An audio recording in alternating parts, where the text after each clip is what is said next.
Hi, welcome to Arabella's Reading Corner. I'm Arabella, and today we will be reading Funny, Funny Lyle. Swish, swash, splash, swoosh. Strange sounds were coming from the house on East 88th Street. Can it be Lyle, the crocodile, enjoying his bath?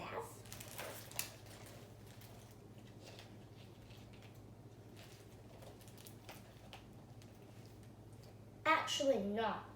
This time it is Lyle's mother, and having a good bath at that. Soaking in a tub of sudsy rainbow bubbles is by far her greatest pleasure.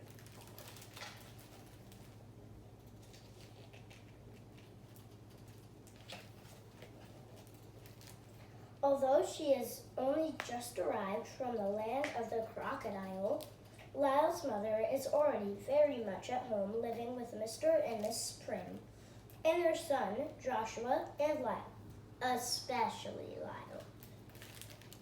She is the happiest of terms with Bird, and she enjoys good long visits with Loretta, the cat next door.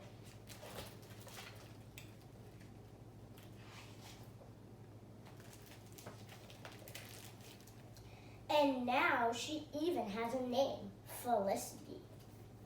It's so awkward always having to speak of her as Lyle's mother, Miss Prim remarked one day. She needs to have her own name. Everyone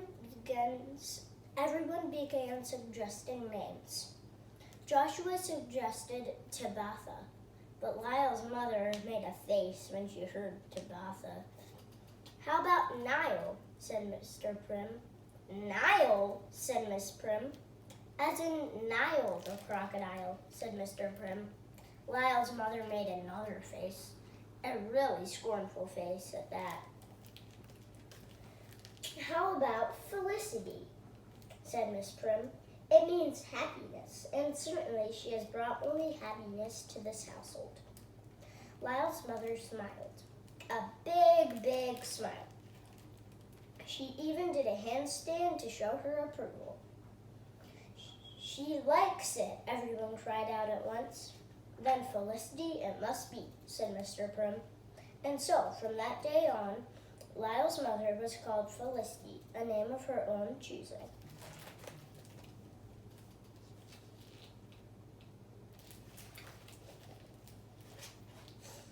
But to Lyle, she could hardly only be mother.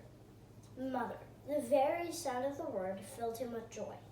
Lyle was so proud of his mother. He was proud of her beauty and her enormous talent for making everyone smile and feel merry wherever she went.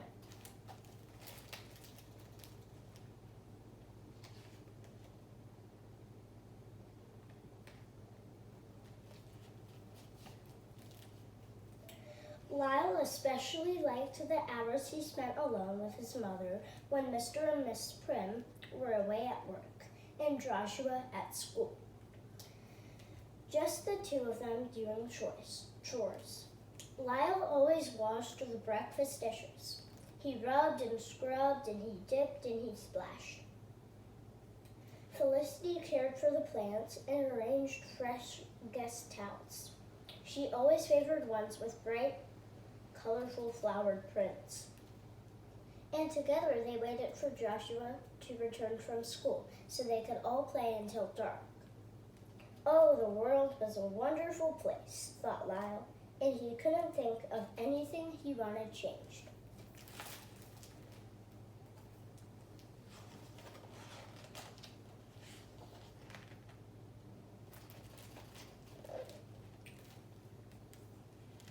Still, changes were taking place.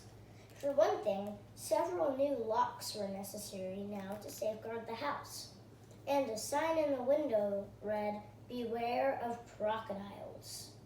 You can't be too careful, Mr. Prim said, shaking his head sadly. Lyle wondered what he would do if a robber broke into the house. He practiced making mean, ferocious faces. He growled, and he scowled, and he snarled, snarled, and he hissed, and he scared himself half to death.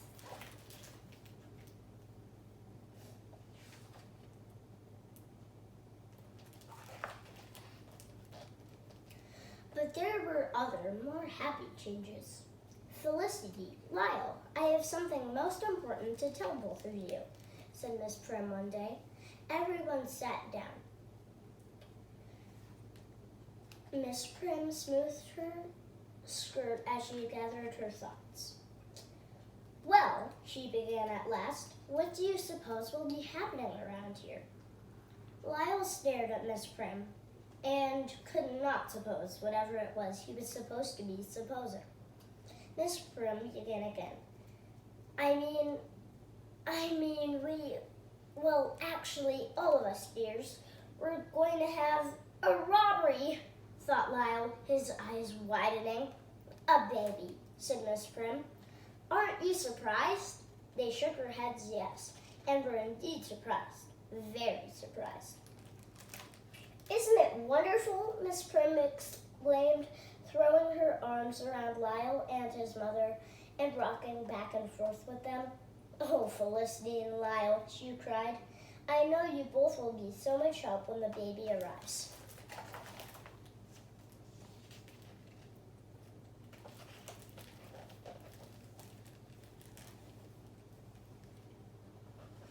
Lyle was surprised, all right.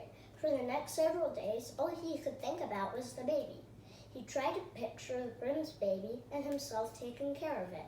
He would walk the baby proudly. And he would feed the baby, too, and babysit.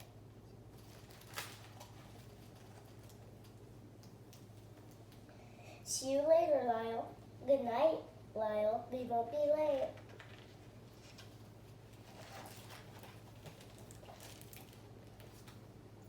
And he would comfort the baby if it cried. That is what he would do if the baby cried.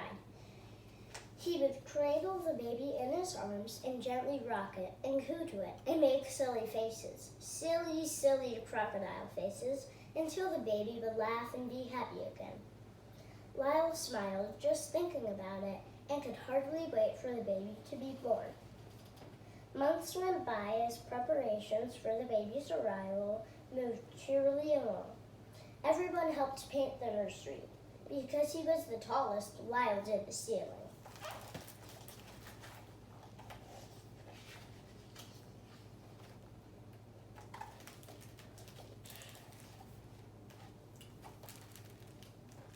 And there was shopping to do. One day, Miss Prim, Felicity, and Lyle went to a big store to buy clothes for the baby. Felicity, who had never been to a store, was immediately drawn to the perfumes. Poof, poof, she joyously sprayed herself. Poof, poof, she went eagerly from bottle to bottle. Miss Prim and Lyle could hardly coax her away. Is that how you say it?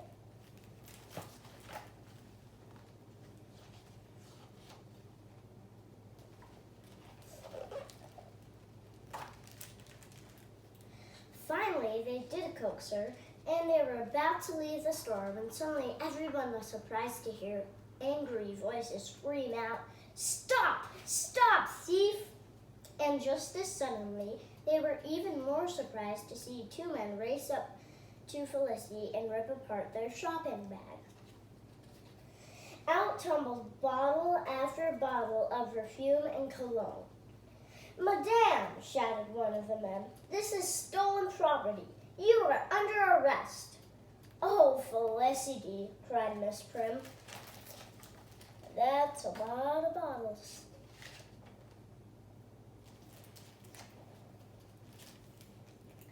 Felicity could not understand what was happening. She thought the men were rude and needful of lessons in good manners. She began swatting them with her purse.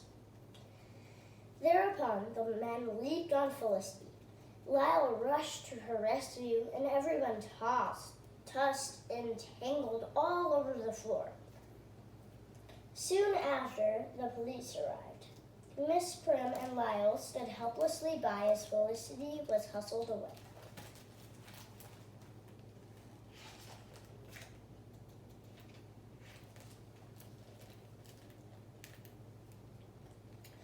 first to be fingerprinted, and then to be photographed, and finally locked up for the night. And all through that long and difficult night, no one in the house slept. The entire family stayed awake, fretting about and dearly missing Felicity, especially Lyle.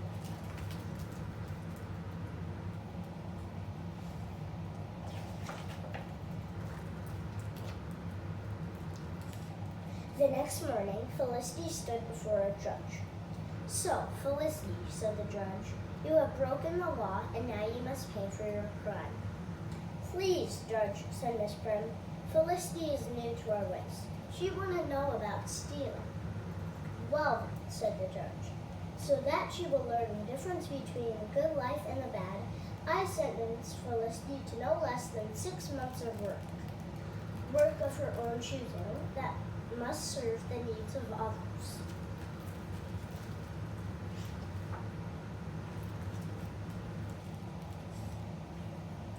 Felicity chose to help out at the hospital. Although he admired how well his mother looked in her new crisp uniform, Lyle was sad watching her leave for work each morning with Mr. and Miss Prim. Felicity soon decided she liked and would continue to work she was superb at doing. And yet she too was saddened all the long day away from her son. But what was a mother to do? When one day Lyle accompanied Felicity to her job.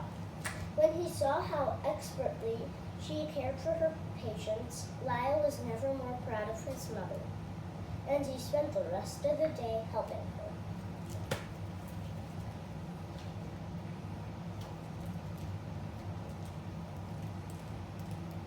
In time, Lyle almost got used to his mother's absence. Every day he looked forward to playing with Joshua and her friends. And there was something else to look forward to. A most exciting, most wonderful something. The birth of the baby. Although it seemed to Lyle the baby was taking its good, sweet time getting on with the business of being born.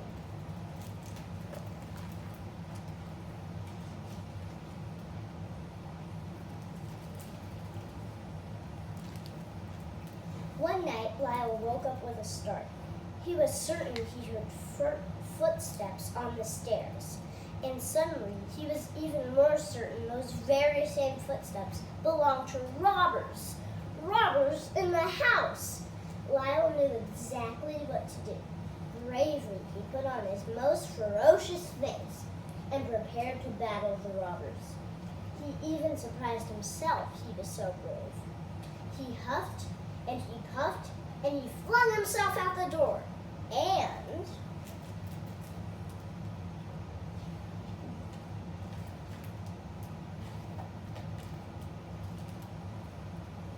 almost fell upon Mr. and Miss Prim and Felicity. "Lyle," said Miss Prim, "we were just coming to tell you it's time for the baby to be born. And how good to have our own nurse Felicity go with us to the hospital," said Mr. Prim. Presently, a sleepy-eyed Joshua joined them.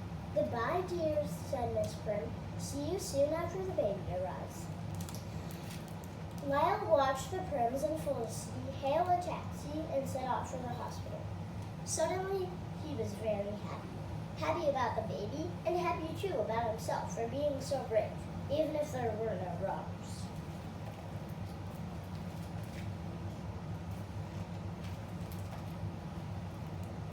The next day, everyone was at the hospital. A beaming Miss Prim was already sitting up while Felicity showed off the most beautiful baby Lyle had ever seen. "Joshua, Lyle," said Miss Prim, "meet Miranda Prim." Everyone smiled at the baby, especially Lyle. I hope you enjoyed this book.